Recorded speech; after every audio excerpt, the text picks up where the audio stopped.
Los próximos 10.000 años de Adrian Berry. La Nueva Atlántida.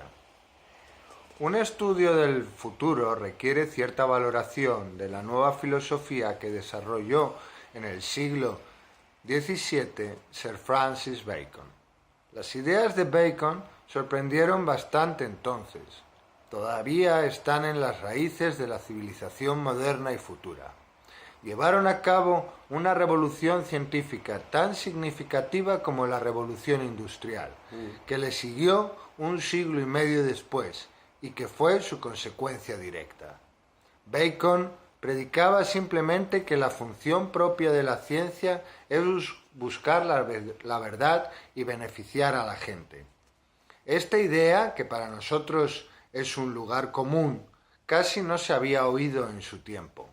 Antes de la época de Bacon se consideraba que la ciencia o la filosofía natural, como se la llamaba entonces, tenía un fin bastante diferente.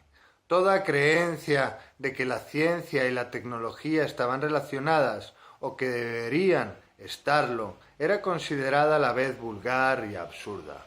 Toda la filosofía natural fue desarrollada por los escolásticos, estos pensadores llenos de bizantismo que razonaban siguiendo el estilo clásico de Séneca, el más famoso de los estoicos y sobre todo de Platón.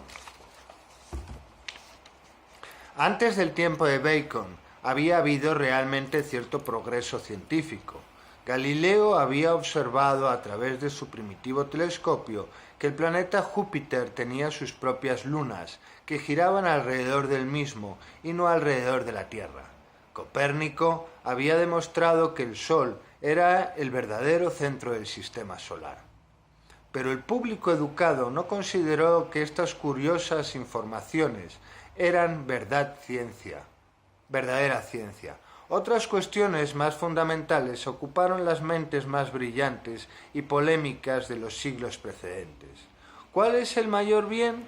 ¿Es el dolor malo o bueno? ¿Están predestinados todos los sucesos? ¿Podemos estar seguros de que no estamos seguros de nada? ¿Puede un hombre sabio no ser feliz? ¿Son todas las derivaciones del bien condenables del mismo modo? ¿Cuántos ángeles pueden caber en la punta de una aguja? Generaciones de hombres cultos discutieron estas cuestiones y, no llegando a ninguna conclusión verificable, añadieron poco al acervo de conocimientos humanos. Abelardo, el filósofo más respetado del siglo XII, fue un hombre de su tiempo cuando anunció que la dialéctica es el único camino hacia la verdad.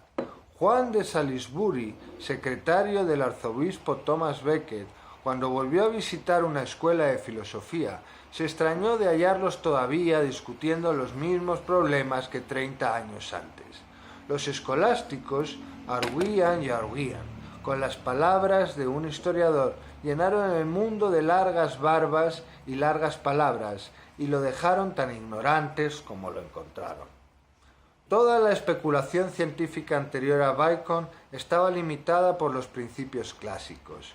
Lejos de ilustrar a la humanidad o de presentarle algún servicio, estos conceptos obstruyeron el progreso del conocimiento durante casi 2000 años.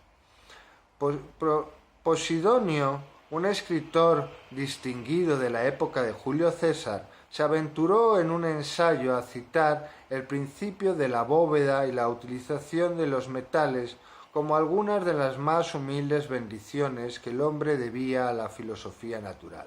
Séneca rechazó estos cumplidos, que consideró como un insulto. La filosofía natural, declaró, no tiene nada que ver con enseñar a los hombres a elevar bóvedas sobre sus cabezas ni con la utilización de los metales.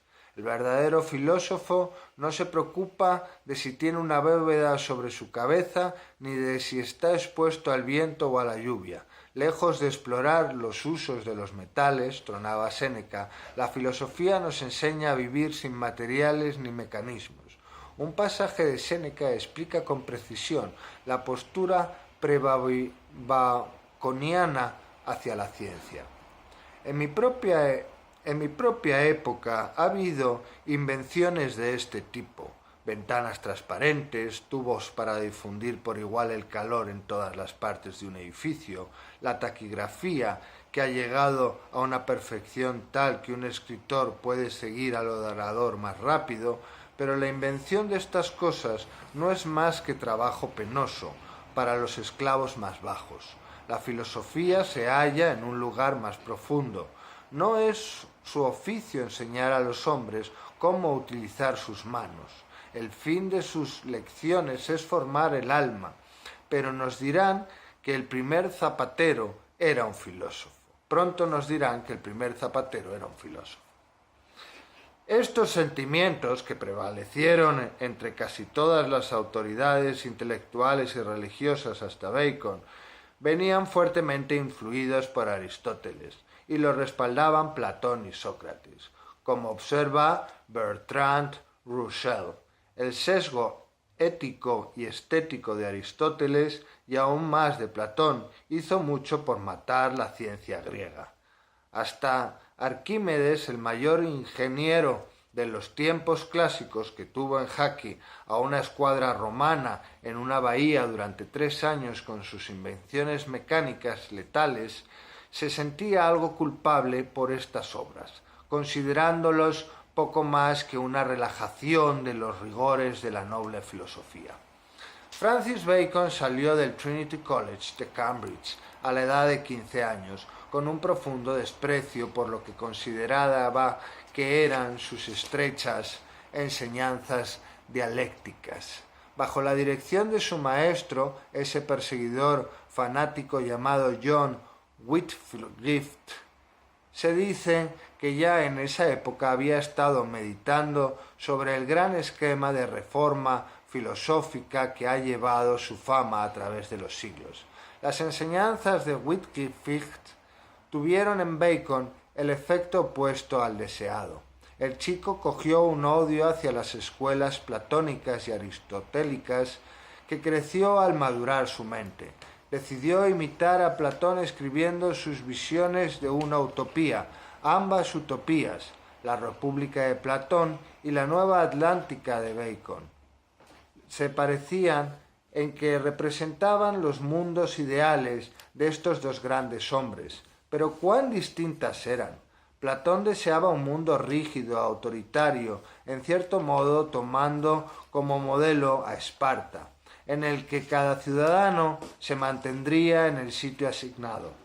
Bacon, inspirado por el capitalismo agresivo de la Inglaterra isabelina, imaginó una comunidad orientada hacia el comercio y la ciencia, donde cada uno disfrutaría de los éxitos de los hombres emprendedores. Es interesante comparar en detalle algunas de las diferencias entre estas dos filosofías. Para Platón, el enfoque moderno de la astronomía habría resultado odioso.